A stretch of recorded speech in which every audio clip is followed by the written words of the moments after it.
Hi, everybody. This is Erica Mello, and welcome to episode number 162 of Tough to Treat.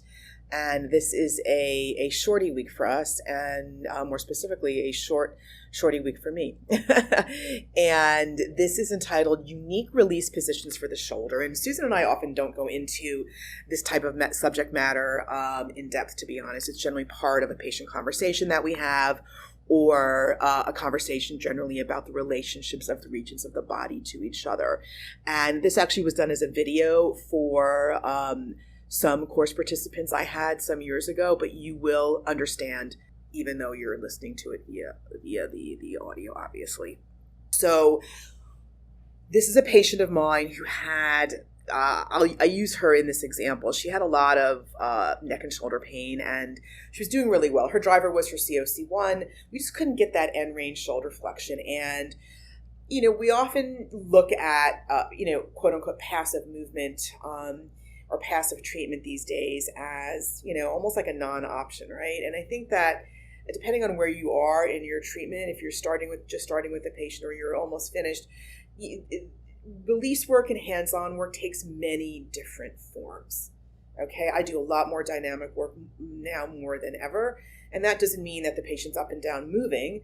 It means that they're moving certain regions of the body specifically. And so I use this example as a patient of mine who had a ton of tightness at the end range shoulder flexion. Her driver was her neck, and so you want to think about. I think the take home here is you really want to think about the regions of the body that either are the driver and or the symptomatic area. And if you're just stuck literally or the patient's plateaued, there is a very high likelihood that you've missed a connection between the two regions. And in this particular case, it was a connection between the head and the neck. So you want to use dynamic movement of one or both of those regions while you're doing your hands-on. So for example, this person could be lying supine, which you would think is passive, but not really, and not in this particular case, right? So you would put one hand on, let's say, for example, the shoulder, do a little decompression, let's say if the right glenohumeral joint, and then you're then you are sort of just monitoring the patient's head and neck. And you need to have them move their head and their neck to the right, for example, in this particular case, or engage the barrier. Have them lift their arm up to engage the barrier or the resistance between the two regions of the body. I routinely do this one a lot for patients who have levator scap issues, tightness in their shoulder and their neck. The neck and the shoulder are so closely related. You need to do movement of one or both of those regions, as I just mentioned, to engage those, we call them vectors, those muscles, okay, that are possibly contributing to whatever is left that you need to clean up with the patient, right? In this particular case, it was end range shoulder flexion. There was a huge vector coming in from her neck into her shoulder that would only get, quote unquote, released when she engaged it, which certainly wasn't just lying on the table doing nothing. She had to move. You could literally do it in sitting, have them do head rotation, forward bend, while you're doing some decompression on another region of their body. In this case, it's her shoulder. So I want you to think about it. Just think about unique release positions, which is the title of this episode. Have them sit on the stool, on your stool, and have them just put their head on the table like they're resting down. They're looking into their table, so their arms in a bit of internal rotation. They just have their arms crossed sitting on your table, sitting on your chair, and their arms are on the plinth. You could have them turn their head. You could have them lift their arm. I've talked about this before in other episodes. These are great ways to engage barriers of certain regions of the body that are potential drivers, or in this case, her neck was her driver. So, and you could do the same thing with lower extremity, right? And so this is obviously for upper, but think about using dynamic movement of other regions of the body while you are either most likely decompressing their either symptomatic region or their driving region to engage barriers. Okay? Very important that this clinical reasoning take place, because if you don't engage those barriers, they most likely won't get better, right? And they've plateaued and they won't sort of move on, because those vectors, those muscles are only coming up when they're engaging, when they're moving a lot more, when they're under more load, more range. So you're a little bit further in the program for this type of technique, right? So that would be my advice. We've talked many episodes on what to do when your patient plateaus.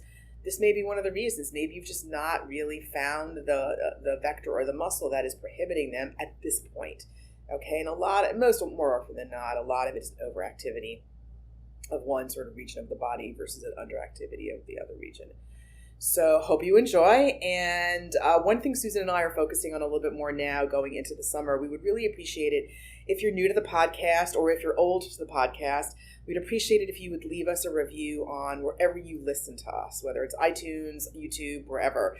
It's really important for the algorithm that we continue to be seen and that we continue to bring our podcast to you. So if you have enjoyed the podcast and want to leave us a review, we would truly, truly appreciate it. And if you have any questions or want to know of any other episodes devoted to a certain topic that you're interested in, just go to our website, toughtotreat.com, and you can type in the search bar above on the top, any sort of keyword, and those episodes will come up. And if you've not subscribed to our email list, we would love to have you. We actually, we have 2 great PDF opt-ins that I wrote and one that Susan wrote on clinical pearls for the complex patient. And then Susan wrote a great PDF on sleep and chronic pain, which is really important, right? We need to get our sleep. So thank you again and enjoy the episode.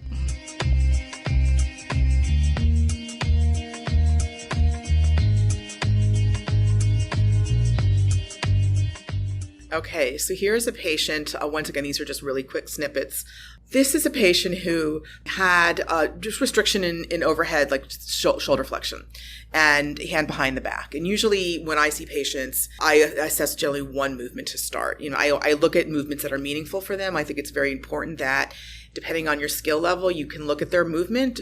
At least the patient wants to be felt and wants to be seen and heard. So if you don't have a strong skill set that you can assess a hand behind the back, then just have them do it and note the baseline. And I think we all know that at this point, right? So this particular patient, treating her, doing well, moving along, just could not get that end range flexion. And her driver for this was her COC1. Her cervical spine. However, at when you get up to high ranges of shoulder flexion, you've got a lot. It's a lot on the glenohumeral joint, right? You've got your scapula, your thorax, your clavicle. But I was pretty confident that her neck was her primary driver, her COC1. Okay, and she'd been doing well. We restored hand behind her back, treating her neck and such, and doing a lot of treatment, hands-on release to the neck, and giving her exercises primarily for her neck. Okay, I didn't give her any cuff exercises because her shoulder is not her driver, and she did well with that. But we couldn't get that last 20 to 30 degrees. So I ended up doing a little reassessment. I had her go into end range flexion, and I reassessed that movement several times, and she was getting a lot of medial compression. It was like you sit, you lift, and it was like really, you're going to see the reverse of this because it's a video, but it was a lot of sucking in of the shoulder, right?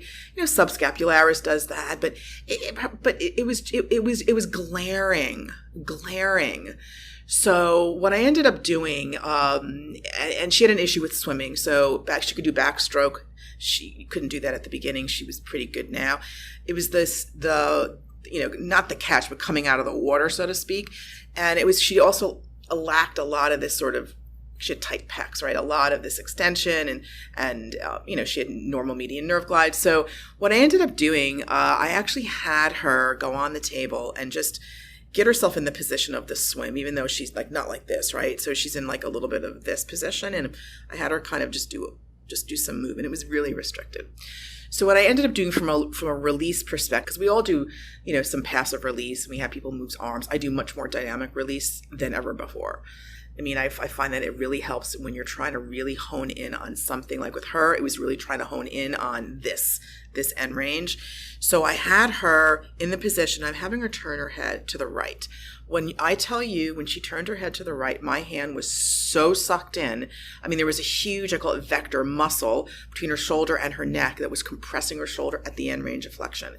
Lo and behold, I was on her shoulder joint, at her GH, doing some decompression, and just had her move her head, cervical rotation right, cervical rotation right. I'm not in there with my thumbs, literally decompressing and finding things just with my other thumb and having her turn, levator, and which I did previously, but never in this position. She was in a really wound up position with her shoulder, and when she turned her head to the right, she even felt the pulling. After 5 minutes of that, she almost went right to the end.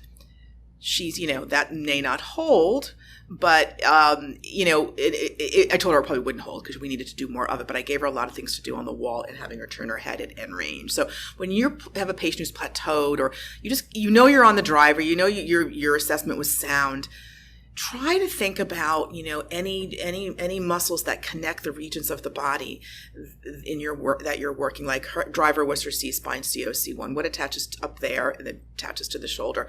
And you want to release those long muscles, right? So that was key for her, and that was eye-opening for me because I do a lot in that position, but I never had. Like, I literally had her it was a pretty wound up position, and I've been seeing her for a while, so I wouldn't advise that early on. You want your patients to come back.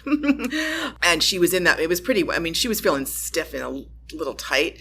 But when she turned her head, it was eye-opening, and she's like, just keep doing it. And it was helpful.